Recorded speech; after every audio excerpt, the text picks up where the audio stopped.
Welcome to Pennsylvania in Focus. I'm Kristen Smith. Joining me today is the Center Square's Pennsylvania reporter, Christina Langell. Earlier this week, Christina reported on a proposal from Pennsylvania Congressman Chris Deluzio in which he partnered up with a congressman out in California, 3,000 miles away, to introduce a new Insurrection Act. Tell us more about why he thinks that this needs to happen. So Deluzio is proposing the new Insurrection Act to put some guardrails around the existing act, which was drafted in 1807 and passed by Thomas Jefferson. So it's a very old law. And the purpose of the law is to allow the president to mobilize the military on U.S. soil in the event of an insurrection or some sort of rebellion. Specifically, the language of the law says something that cannot be handled through the usual judicial system, through usual process. So it's very broad because it gives the president the authority to decide when that's the case. And it's something that certainly people on the left have been very concerned about throughout both of Trump's presidencies. So it was floated as an idea, I believe, during the George Floyd protests in 2020. It was mentioned when after the election, there was concern that among some that he might use the Insurrection Act to hold on to power when he believes that the election had been stolen from him.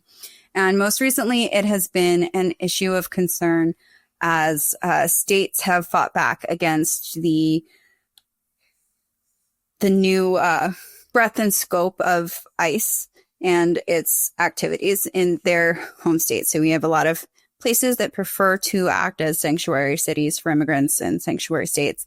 And they are not thrilled with the way that ICE is behaving there. And so as they protest, as we've seen in Los Angeles, there is concern that, this could kind of pit states against the federal government. You bring up when we say insurrection, I think it incites a lot of strong feelings in taxpayers in general. But I think it's important to note that, as you said, it's not been updated since 1807. And we're facing a lot of very different questions now about what is an insurrection, what is government overreach, what is the appropriate pushback for that, for those feelings. Sanctuary cities, the way you look at it, that could be considered behavior that goes against the federal government. Is that something, is it rise to the level of attacking, rioting at the Capitol and breaking the law by entering into the Capitol? Not exactly, I think, would be the legal interpretation right now, but it sounds like these congressmen are trying to clarify that they want to make sure that moving forward, we have a very good understanding of what insurrection means. Because if you look back to, say, January 6th, we know that the people charged in that incident were held in jail for a very long time. There was a lot of argument about what crime they actually committed. And so it sounds like something that is beneficial to all of us, no matter your political feelings about what an insurrection means.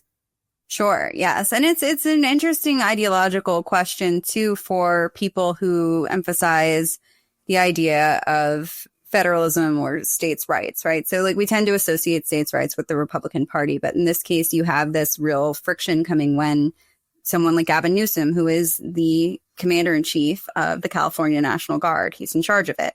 So when you have the federal government take over the use of the California National Guard at Gavin Newsom's objection, then you're coming into this really interesting tension where it is a federal state conflict that kind of flips the narrative that we're used to hearing about state rights and state control from the conservative side of the country.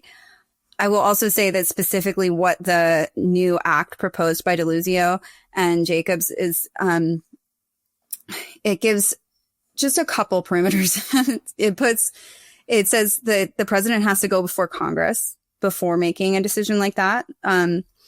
It says that the time limit on using the Insurrection Act would be a week, so that, and a president can't sort of indefinitely seize power of the military in that way. there would also be opportunity for judicial review after the fact in case, anyone wants to claim that it was an inappropriate use of the act. So it's not taking away any presidential power so much as it's clarifying that this is an act of last resort and not something that should just be used willy-nilly. And it hasn't been used willy-nilly.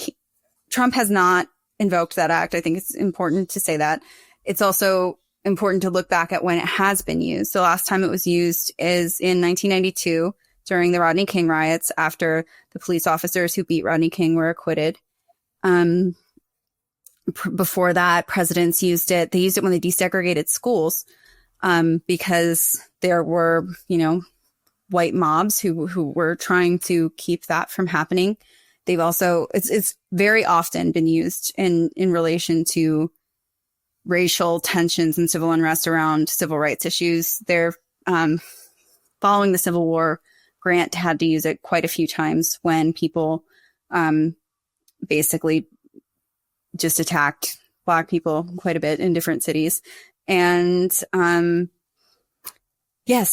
it kind of has a history deeply entrenched with our own sort of national story that is still playing out. And we're seeing, a new iteration of that when it comes to just like civil rights and how we as a country live together, basically. When you talk about when we've used the Insurrection Act in the past, one of the important things to note, because this is such a controversial word for people, and there is a lot of feeling that there's hysteria generated around it because it's Trump. And I think it's important to note that what you just said, those things happened under Republican and Democratic presidents. So this really is something that people need to think about from the perspective as we are setting a precedent for the future. It is something that, our founding fathers essentially did when they came up with the 10 Commandments, the 10 Commandments of America. No, they drafted the Bill of Rights, and in their minds that they were thinking, what can preserve our country for the future? What issues have plagued other countries and created instability, and how can we try to circumvent those things or to find a way through those things? And so an Insurrection Act, if you step back broadly, can do that. And it can meet the moment that we're at, as well as future moments that we may not even be able to contemplate right now. So there is certainly, when we write about insurrection, there is that broader context, and these bills seem to be acknowledging that. Yes. And I think that's something that, Deluzio said in his statement about it is like, no president should have this power without checking in with Congress. No president. And I think that's an important note that in the future, if there's a Democratic president, they shouldn't have that power either. And I think it's an interesting, coming specifically from Deluzio. There's also a Senate bill that mirrors it. So that came in June. But this bill being supported by Deluzio is interesting, as he is a veteran himself. He's really carving out an interesting place for himself. He's a pretty new face on the scene in Pennsylvania and national politics. But, being a worker, a pro-worker sort of guy and a veteran and from Pittsburgh area, he's got like all of this very interesting sort of Pennsylvania flavor to him that's got that purple mix of red and blue vibes. But then he's come out with, he went out and spoke with Bernie Sanders and is taking these pretty strong stances. So it's an interesting reflection of what's going on in Pennsylvania politics as well. It absolutely is. Your description of him is spot on, and how our particular shade of purple, I think, differs from so many states and a lot of the battlegrounds, really. So to keep up with this story and more, follow us at the Center Square